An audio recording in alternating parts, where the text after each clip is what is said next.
যে কণী আমিষ নে নিৰামিষ, মাছ মাংস কণী এই তিনিভাগী আমিষ আহাৰ আপুনি মই বুজি পাওঁ। ইয়াত দুটা কথা আছে।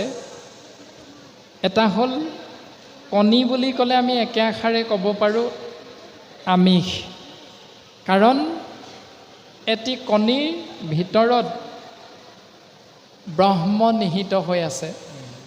যি ব্ৰহ্মৰ পৰা সেই কণীৰ গৰাকীয়ে বুকুৰ দি থকাৰ অন্তত 1 মাহমানৰ পাছত তাৰ পৰা তেনেধৰণৰ এটি জীৱৰ সৃষ্টি হয়, সেইকাৰণে সি আমিষ। আৰু আমাৰ শাস্ত্ৰই কৈছে ব্ৰহ্ম হত্যা বুলি যে কৈছে, ব্ৰহ্ম হত্যা মানে সেই কণী আপুনি মই যে ভক্ষণ কৰোঁ সেইটো হ'ল শাস্ত্ৰসন্মতে ব্ৰহ্ম হত্যা।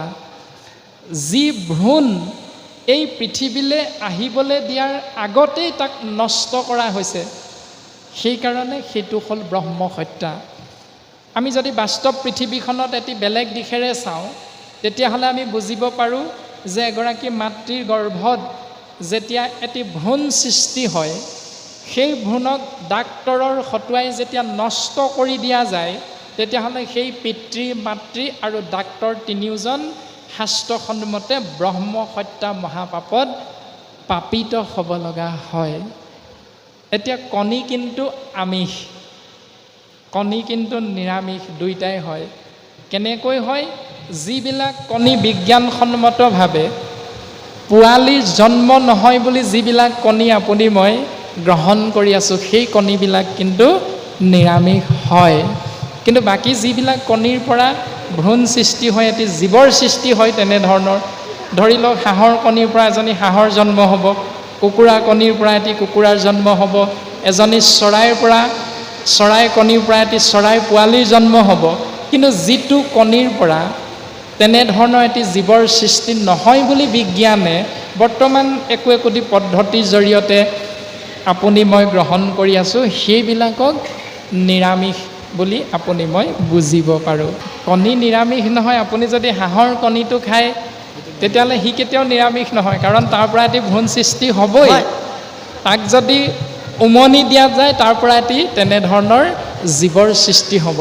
কিন্তু যিবিলাকৰ দ্বাৰা ফাৰ্মৰ কণীৰ পৰা হয়তো তেনেধৰণৰ জীৱৰ সৃষ্টি নহয়, আপোনাৰভাৱে জানে, সেইকাৰণে সেই ব্যৱস্থাটোক নিৰামিষ বুলি কোৱা হৈছে। খাবলৈও নকওঁ, নেখাবলৈও নকওঁ, সেইটো আপোনাৰ নিজৰ চিন্তাৰ বিষয়বস্তু। আপুনি যদি ঈশ্বৰক বুজিছে, ঈশ্বৰক চিনি পাবলৈ চেষ্টা কৰিছে, যে সমস্ত ভূততে ব্যাপী আছোঁ মই হৰি সবাকো মানিবা বিষ্ণু বুদ্ধি কৰি, তেতিয়াহ'লে চিন্তা আপোনাৰ নিজৰ।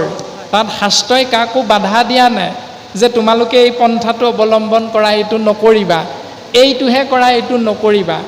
হেন জানি যাৰ ইচ্ছা আছে মুখ্যক সৰ্বথা, পৰীক্ষিত শুনিওক তেবে হৰি কথা। গতিকে সেই পৰীক্ষিত ৰাজন মোক্ষ প্ৰাপ্তি কেৱল ঈশ্বৰৰ নামতহে আছে। গতিকে ঈশ্বৰৰ নামত আশ্ৰয় কৰিবলৈ যদি বিচাৰিছা, তেতিয়াহ'লে তুমি মোক্ষ প্ৰাপ্তি হ'বা। অৰ্থাৎ মোক্ষ যদি বিচাৰিছা, ঈশ্বৰৰ নামত আশ্ৰয় গ্ৰহণ কৰা। তাৰ বাকী যিবিলাক ব্যৱস্থা শাস্ত্ৰই আমাক বাধ্য কৰোৱা নাই। গতিকে চিন্তা আপোনাৰ নিজৰ। আপুনি কি আহাৰ গ্ৰহণ কৰিব, সেইটো আপোনাৰ নিজৰ চিন্তা, কেনেধৰণে আগবাঢ়িব। শাস্ত্ৰই আমাক যেনেধৰণে কৈছে, আমি তেনেধৰণেহে সেৱা নিবেদন কৰা হৈছে। আৰু এইটোৱে যে শেষ সত্য, এই বুলিও আকৌ আপোনাৰভাৱে ভাবি নল'ব। আৰু মাংস শব্দটোৰ অৰ্থটো আপোনাৰভাৱে কি জানেনে? মাংস মানে মোক খালে ময়ো খাম সমান মাংস। যি মোক খালে ময়ো খাম। এতিয়া 1 মাহমান আপোনাৰভাৱে প্ৰমাণ কৰি চাব পাৰে, প্ৰত্যেক দিনাই 1 মাহত প্ৰত্যেক দিনাই যেতিয়া 3 সাঁজকৈ আপুনি মই গ্ৰহণ কৰোঁ, সেই 3 সাঁজী সিদ্ধান্তৰ লগত বা ৰুটিৰ লগত আপুনি মই যদি যিকোনো মাছ মাংস 30 দিন 90 সাঁজী হ'ব, 30 দিনত 3 সাঁজীকৈ, এই 90 সাঁজী মাছ মাংস খোৱাৰ 4 দিনমান পাছত চাবচোন, সেই মানুহজনক মেডিকেললৈ নিব লগা হৈছে। কিয়? তেওঁ গোটেই বেমাৰ আজাৰ। কিন্তু 30 দিন যিজনে বইল বা নিৰামিষ শুদ্ধ সাত্বিক আহাৰ গ্ৰহণ কৰে সেইজনে 1 বছৰ সাত্বিক আহাৰ গ্ৰহণ কৰিলেও তেওঁক কিন্তু ডাক্তৰৰ ওচৰলৈ নিব লগা নহয়। আপোনাৰভাৱে প্ৰমাণ চাব পাৰে। আৰু এইবিলাক যে আপুনি মই গ্ৰহণ কৰোঁ তাৰ উত্তৰটো হ'ল এনেকুৱা যে আপুনি মই আচলতে আহাৰ চিনি পোৱা নাই। কেনেকৈ চিনি পোৱা নাই? এজনী গৰুৰ প্ৰধান খাদ্য কি? ঘাঁহ। এটি কুকুৰ বা এটি বাঘৰ প্ৰধান খাদ্য কি? মাংস। এটি হাতী নামৰ জন্তুৰ প্ৰধান খাদ্য কি? কলগছ। ঠিকেই বুজি পাইছোঁ। যদি হাতীটোক মাংস দি দিয়া যায় খাব নাই? মৰিয়াই থাকিলে ভোকত থাকিলে বুলিয়ে খাব নেকি? নাখায়। গৰুজনীৰ আগত যিকেইডাল খেৰ আপুনি মই দি দিম, সেই খেৰকেইডালত আপুনি মই আগদিনা ৰাতি খোৱা সিদ্ধমুঠিৰ মাছ মাংসৰ পানী অকণমান সেই খেৰকেইডালত ছটিয়াই দিবচোন পাছদিনা ৰাতিপুৱা, খাব নাই? নাখায়। তেতিয়াহ'লে 4 মুঠি জীৱৰ ভিতৰত গৰু শ্ৰেষ্ঠতম জীৱ নি? নহয়। হাতী শ্ৰেষ্ঠতম জীৱ নেকি? নহয়। বাঘ সিংহ শ্ৰেষ্ঠতম জীৱ নেকি? নহয়। কোনটো শ্ৰেষ্ঠতম জীৱ? মানুহ। কোন? আপুনি মই। মানুহ নামৰ জীৱটো হ'ল শ্ৰেষ্ঠতম জীৱ। আপুনি মই কৰা কৰ্মবিলাক শ্ৰেষ্ঠ হৈ আছেনে নাই? নাই হোৱা। সেইকাৰণে চিন্তা কৰিব লাগে। গৰুৱে যেতিয়া একো নাজানে সেইকাৰণে গৰু, কিন্তু সি এটা জানে অন্ততঃ নিজে কি খালে পেট ভৰিব, তাৰ আহাৰ কি সি জানে। বাঘ সিংহই জানে যিমান ভোকত থাকিলেও খেৰ ঘাঁহ নাখায়, সি মাংসই খাব, কাৰণ তাৰ আহাৰ সি চিনি পায়। আপুনি মই মানুহ নামৰ জীৱটো শ্ৰেষ্ঠতম জীৱ হৈও নিকৃষ্টতম কৰ্ম কৰি থকাৰ কাৰণেই আজি সমাজ বিশৃংখল, পৃথিৱীত কেৱল চৌদিশে হিংসা, হত্যা, লুণ্ঠন, ধৰ্ষণ আদি পৰিৱেশবিলাকৰ মাজত আপুনি মই বাস কৰি থাকিব লগা আছে। এইবিলাকে আপোনাৰ মোৰ অপৰাধ। অৰ্থাৎ মাংসহাৰী প্ৰাণীৰ স্বাভাৱিকতে তেজ অতীব গৰম হৈ থাকে। সেইকাৰণে স্বাভাৱিকতে মাংস খোৱা মানুহজনক চাবচোন, স্বাভাৱিকতে খং উঠে। কিবা এটা ক'বই নোৱাৰে, তেওঁ স্বাভাৱিকতে খং উঠে। কিন্তু যিজনে সাত্বিক আহাৰ গ্ৰহণ কৰে সেইজনৰ ধৈৰ্য শক্তি যথেষ্ট আছে। তেওঁ স্বাভাৱিকতে কোনোবাই গালি পাৰিলেও বোলে বাপ কৃষ্ণ, আমাৰ গাতে দুখ আছিল, হয়তো আমি আপোনাক তেনেকৈ ক'ব নালাগিছিল, কৈ পালোঁ, আপুনি আমাক ক্ষমা কৰিব, এই বুলি কৈ সেই স্থানৰ পৰা ধুনীয়াকৈ তেওঁ মৌন হৈ গুচি আহিব। কিন্তু যিজনে মাছ মাংস ভক্ষণ কৰি থাকে সেইজনৰ স্বাভাৱিকতে তেজবিলাক গৰম, তেওঁ আন মাৰ কাট খাওঁ মুঠতে ব্যৱস্থাটোৰ মাজতেই থাকে। গতিকে আহাৰৰ প্ৰভাৱ আমাৰ শৰীৰৰ ওপৰত সৰ্বপ্ৰথম পৰে। সেইকাৰণে আপুনি মই সৰ্বপ্ৰথম আহাৰ নিৰ্বাচন কৰোঁতে সাৱধান হ'ব লাগিবই।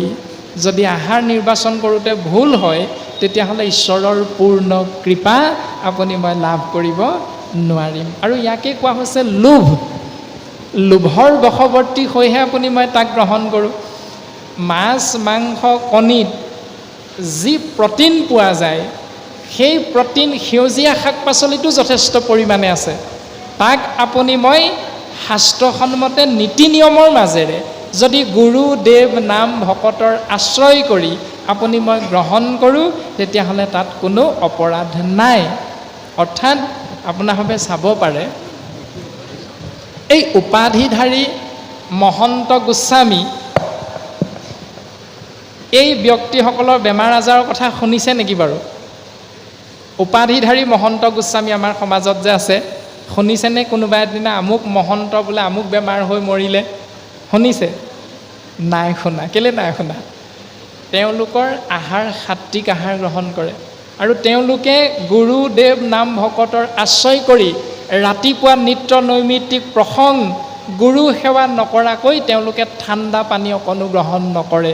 এইবিলাক হ'ল গুৰুজনাৰ আচাৰ ধৰ্ম। এই আচাৰ ধৰ্মবিলাক আপুনি মই নমনাৰ কাৰণে আপুনি মই ৰাতিপুৱা উঠিলোঁ, চাহকণ নেখালে বাহিৰ ফুৰিবলৈ যাবই নোৱাৰোঁ। হয়নে বাৰু? এনেকুৱা অভ্যাস আছে আপোনাৰ মোৰ? গৰম পানী অকণ নেখালে বাহিৰলৈ যাবই নোৱাৰোঁ। কোনোবাই থপকৈ চাদা পালি নেখালে বাহিৰলৈ যাবই নোৱাৰে। কোনোবা এজনে চিগাৰেটৰ এটি সোপা নমৰাকৈ বাহিৰলৈ যাবই নোৱাৰে। কোনোবা এজনে এখন তামোল যেতিয়ালৈকে ভালকৈ চুনে চেদাই নাখায় সেইজনে বাহিৰ ফুৰিবলৈ যাবই নোৱাৰে। এইবিলাক অভ্যাস এটি জীৱ অৰ্থাৎ মনুষ্যৰ। এইবিলাক অভ্যাস যদি আমি ত্যাগ কৰি যদি আমি চিন্তা কৰোঁ প্ৰভু ৰাতিপুৱা যদি তুমি আমাক সাৰ পুৱাই দিয়া তেতিয়াহ'লে প্ৰথম মই তোমাৰ নামেই ল'ম প্ৰভু। এইটো হ'ল শাস্ত্ৰসন্মত। ৰাতি যেতিয়া আপুনি মই 9 মান বজাত পুনৰ বিচনাত পৰিমগৈ তেতিয়া সেই দুইটা ব্যৱস্থাৰ মাজেৰে যদি আপুনি মই চিন্তা কৰোঁ, সাৰ পাই থকাজন কোন বাৰু? যিজন সাৰ পাই আছে সেইজন হ'ল পৰমাত্মা ভগৱন্ত। সেইজন সাৰ পাই আছে ইয়াত, কিন্তু বাকী চকু, কাণ, নাক, মুখ, হাত, ভৰি এই ইন্দ্ৰিয়বিলাক কিন্তু বিচনাখনত ধুনীয়াকৈ শুই আছে। চকুকেইটা মুদি দিলোঁ, জিৰণি পাই গ'ল শৰীৰটোৱে। কোচ খাই থকা ভৰিকেইটা ধুনীয়াকৈ বিচনাখনত মেলি দিলোঁ, ভৰিকেইটা শৰীৰটোৱে আৰাম পাই গ'ল। আৰাম পাই হাত, ভৰি, চকু, কাণ, নাক, মুখ লাহেকৈ শুই দিলে। চিন্তা কৰি চাওঁচোন বাৰু, পৰমাত্মা যদি কেনেবাকৈ সেইকেইটাৰ লগতে শুই দিয়ে, উশাহ নিশাটো হ'বনে নহয়? নহয়। ৰাতিপুৱা চিঞৰ বাখৰ লাগিব, লাহেকৈ বগা কাপোৰ এখন ঢাকি দিয়া, সেইটো হৈ যাব আপুনি মই। যিজন অনবৰতে সাৰ পাই আছে সেই সাৰ পাই থকাজনক আপুনি মই কেনেকৈ সেৱা কৰিব লাগে এইটোকে যদি আজিলৈকে চিন্তা কৰা নাই, এইজনক কি দিলে তেওঁ সন্তুষ্ট হ'ব তাকে যদি আজিলৈকে উপলব্ধি কৰিব পৰা নাই, তেতিয়াহ'লে গুৰু ধৰ্ম কি আচৰণ কৰিছোঁ, কেনেধৰণে ঈশ্বৰ সেৱা কৰিছোঁ এইটো কিন্তু আপুনি মই চিন্তা কৰিবৰ হ'ল। কিমান বাৰ উশাহ নিশাহ লৈ আছোঁ 9 বজাৰ পৰা এতিয়ালৈকে? হিচাপ কৰিলোঁ নেকি কোনোবাই? নাই কৰা। নাকটোৰ কাম হ'ল উশাহ নিশাহ লোৱা, লৈ আছে। ডাক্তৰৰ ওচৰলৈ লৈ যাবচোন, ক'ত চাই প্ৰথমে? হাতখন এইখিনিতে পিটিকি চাব, ঢিপ ঢিপকৈ মাৰিছেনে নাই মৰা। তাৰপাছত নাকৰ ওচৰলৈ আঙুলিটো নিব, গৰম গৰম উশাহ নিশাহটো আছেনে নাই। এইবিলাক হ'ল ডাক্তৰৰ পৰীক্ষা। এতিয়া গুৰুজনাই হাত চাপৰি মাৰিবলৈ শিকালে। এনেধৰণে আমি যেতিয়া হাত চাপৰি মাৰিম, ইয়াৰ দ্বাৰা তেজৰ চলাচলটো সোনকালে হৈ থাকে হাত চাপৰিৰ জৰিয়তে। অৰ্থাৎ ঘৰ্ষণ কৰি থাকিলে, কৰ্ষণ কৰি থাকিলে ঈশ্বৰৰ নামত শৰীৰটোৱে সুন্দৰভাৱে কৰ্ম কৰি থাকিব পাৰে নিজৰ নিজৰ ধৰ্ম অনুসাৰী। এতিয়া তাকে যদি আপুনি মই শৰীৰটোত অদৰকাৰী বস্তু এখিনিমান ভৰাই দিওঁ, ভৰাই দিয়াৰ লগে লগে সি তেজত অতীব শক্তি পাই যোৱাৰ লগে লগে তাৰ ব্যৱস্থাটো কেনেকুৱা হ'ব আপুনি মই বুজি পাইছোঁৱে কম বেছি পৰিমাণে। যে হাই প্ৰেছাৰ বুলি যে কয়, উচ্চ ৰক্তচাপ, ল' প্ৰেছাৰ বুলি যে আমি কওঁ, নিম্ন ৰক্তচাপ, এইবিলাক আজি বাৰু সমাজত বেছি হোৱা নাইনে? হৈ আছে। কিয়? তাৰমানে আপুনি মই খাদ্যৰ তালিকাখন শুদ্ধভাৱে শাস্ত্ৰসন্মতে নিৰ্বাচন কৰি ল'ব পৰা নাই। সেইকাৰণে আমি পুনশ্চ সেৱা নিবেদন কৰা হৈছে যে শাস্ত্ৰই যিধৰণে সাত্বিক আহাৰক গুৰুত্ব আৰোপ কৰিছে, আমি সৰ্বতো প্ৰকাৰে সাত্বিক আহাৰ অন্তত 7 দিনৰ ভিতৰত 2 দিন হ'লেও আমি সাত্বিক আহাৰ গ্ৰহণ কৰিবলৈ চেষ্টা কৰিব লাগে।